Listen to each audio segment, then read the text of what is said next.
俺が休むたんびに先輩に絡まれてよ。まあそれも今日までだ。俺卓球やめっから。ってお前ね。嫌ならやめたらいい。無理して続けることないよ。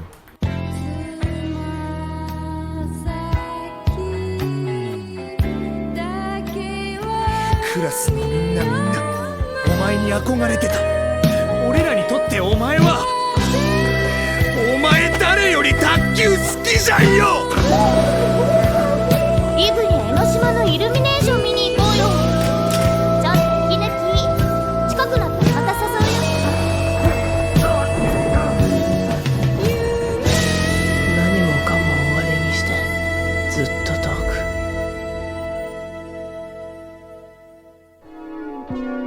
く。Okay, welcome to Zaskaii TV. It has been a very long time, you know. I think I always consider whether like I actually want to continue doing this or not, but I think it's important to just like, you know, keep this going. But we recently watched Ping Pong The Animation. I have like a list of stuff I want to speak about, but before I go into that, I just want to talk of where I've been. So most of the time it's been working just with like clients, like brands. But then I'm also working on can I say this here? Yeah, I can say this. I'm not that big. Working on a manga, a one shot with an artist. So that's like in the process. It's in its own like production phase right now. I can see that coming probably like August, early August and mid August. So around that time. But I thought, you know what? Whilst I'm working on that, let me see if I can get a TV video in. So I recently watched Ping Pong The Animation, which is to keep it brief, a sports show about ping pong. I think like just like off the top, I think this is one of the like greater sports shows, and it's the fact that it's the fact that it takes itself seriously. Most shows kind of don't necessarily do that, but this show is very like mature and takes itself seriously. But it doesn't necessarily focus on the ping pong as much. It's like you see people's like day-to-day lives, which I think with flaws that can't even speak. There's also flaws in another show that I watched, like Haikyuu, for example. Haikyuu was a really good show. I think for what it stood for, I think the themes as well were really good. And how there's like no actual antagonist, but really and truly like you know, you are your own antagonist. The only downside to Haikyuu was the fact that we didn't really get much about Hinata's like upbringing, and not just Hinata, most of the characters. They only had like a little bit. Its main focus was the volleyball, which is fine honestly, but I do want to know more about where people come from, you know. But ping pong is like insanely good. So I have like a topic of things I want to talk about, and one of them being first of all, I think it is the best sports anime created, just because it takes itself seriously, and then not just that, but you also have themes explored outside of ping pong, right, which I think was so well done. But yeah, the animation and direction, that was what actually like caught my attention to like watch it. I'm looking and seeing like, okay, what is there to watch? And I'm seeing this incredible stylized, very flowy animation. I'm like, what's this show about? So you know, we go ahead and watch it, and I had no like further context on anything. I just knew the animation was good. Like the way each episode is directed like a manga. Most shows don't do that anymore. It is one season. But yeah, that's a bit about the animation. But I want to talk about writing because like I'm a writer, so like I'm like always analyzing like the way stories are being told, right? But I think the writing was wow. When I said it takes itself seriously in the sense that it knows its audience. I think in general it's not a very widely accessible story. I think the story is very simple, but I think the way he tells it and actually what happens is very mature. My favorite episode was episode 6. And my favorite character is Wenge, a Chinese character. I don't really want to go too much into it because it'll take me forever to explain it, but his character, he was from China. He got kicked out of the team and he came to Japan to kind of like win a tournament and then hopefully go back to China. His whole arc is essentially finding purpose where he's living right now instead of kind of always looking at the North Star and kind of belittling the people you have right now. And then in the end he kind of loses and then stays in Japan and has grown as a character. In episode 6, the Wenge's singing this Christmas song about like being alone, and he's the only, it's really ironic, he's the only one that's not alone. And then you have Kazama as well. That scene was so well directed. I still remember it, where it's his cousin slash like girlfriend, I'm not too sure, and she asked him if they want to spend the night at like this like festival, I'm not really sure. And he doesn't really answer her, but he's like okay, maybe, I don't know. But then he actually doesn't like end up going to the place. He ended up working out instead, and then she comes in and just sees him grinding, sweating down while they were supposed to spend time together. That's a character that, oh, my chair is creaking, but that's a character that is fully focused on their goals and the ideals, that they struggle to spend time with other people. I recognize that as an important thing in life. Now, that if you were to end there, you're not the first person to do that, but Ping Pong takes it a step further and gives us a reasoning to that kind of mentality. The reason why Kazama is like that is because, and I'm not really sure if it is like that, but they imply it. Kazama had a father. Well, Kazama's whole like family, like they're like very uptight people, and he constantly, you know, he's seeking that North Star. He has a father who told him that he can essentially do great things, but at the same time, I think he did, but at the same time, his father was caught up in work and was just like overtaken by, you know, things of life, right? It is implied that he ended up committing suicide, jumping off a roof of a building, and through that kind of mentality, Kazama has said, no, I will not only surpass my father, but be the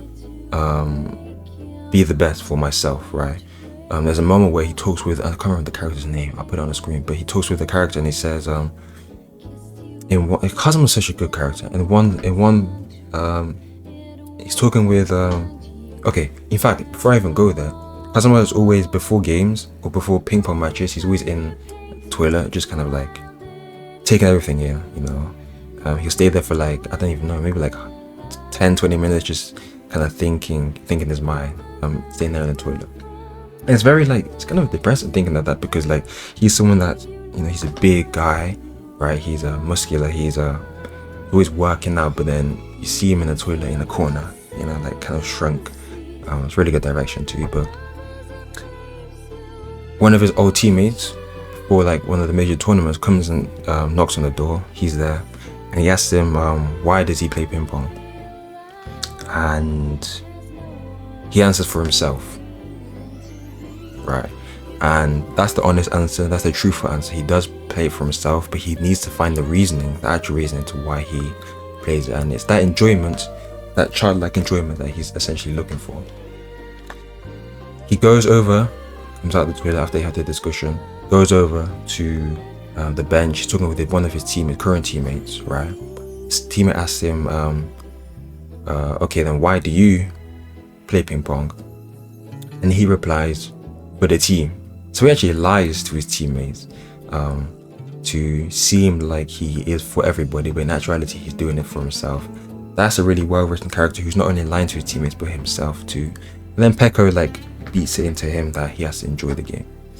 But Wenge is also he is my favorite character actually. And the scene where him and Peko are doing their final match, and then it's like back and forth with him like seeing the plane that he needs to get onto, but he kind of just gives up in the end and decides, you know what, I'm gonna stay with the people I've, you know, made with. Doesn't mean he's gonna give up, but he's he understands that it's not necessarily going to a better place. It's about seeing what you have right now and seeing what the people who are around you right now and kind of valuing them. You know, I think that's very important.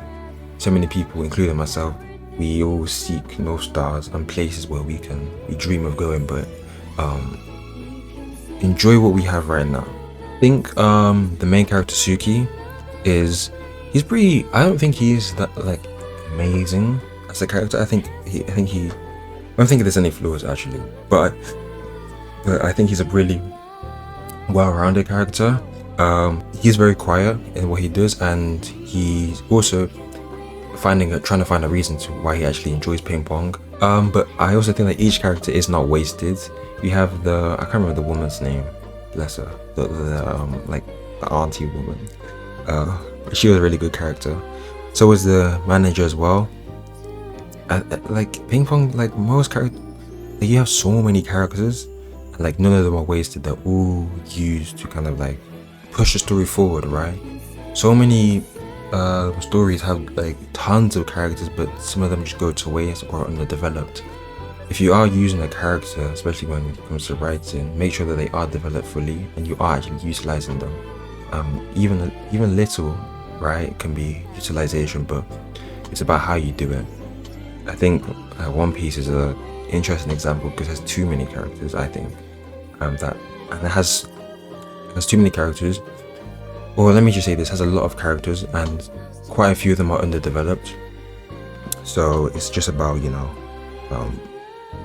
picking characters and kind of balancing it right. Oh yeah, that reminds me as well. I think also as well, why is it with all sports anime it's kind of like this? Same thing with Haikyuu as well. But this was kind of worse, but not in the bad way. It was kind of cringy. There was moments where I was like, okay, but like, I think if narratively,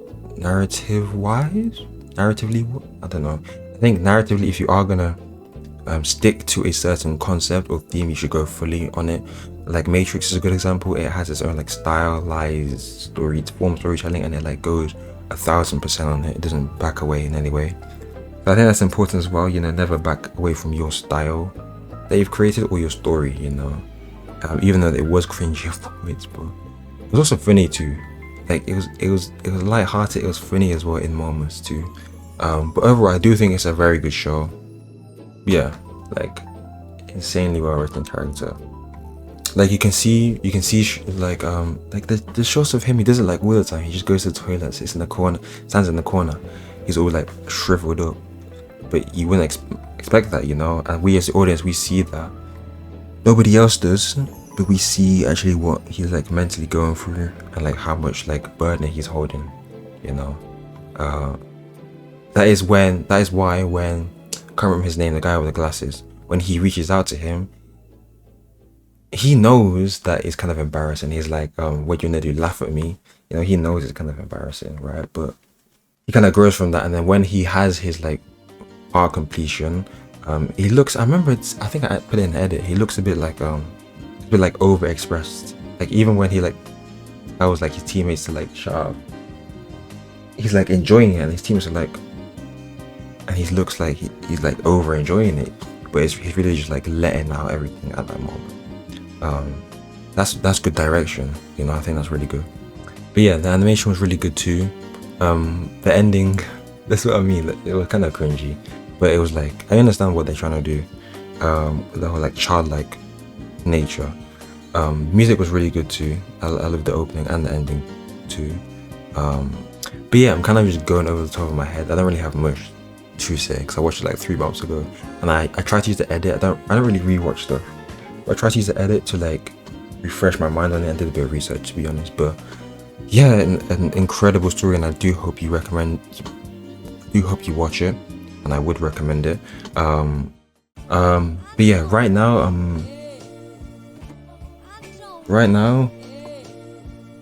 is this. Right now is actually this. This is one thing I really like about Bachi. I just started it. I'm on chapter 60 something. I'm not saying that. I'm on chapter 60 something, and one thing that I like is how it like flips themes on its head. there's so many things that have been explored in shonen already that it kind of feels like, you know, and that's why I didn't watch it or read it, sorry, at the start, because I thought it was just, okay, just another one of these shonens that kind of like pretend to be, and I'm not really, there's not really much of that actually, but like stuff that, but just shonen for shonen's sake. But Bachi is different, and the art as well. We like, there's so many insane double page spread. Let me pull it up. Yeah, this panel. Like me, yeah. When I read it and I saw this, that's talent. That is actually talent. Yeah. Thank you for watching. Hopefully we can have a main channel video soon. I'm kind of tired because I've been working hard on the manga. But shout out to Koyo as well for helping out. But do watch Ping Pong The Animation, Kagurabachi. I'm out.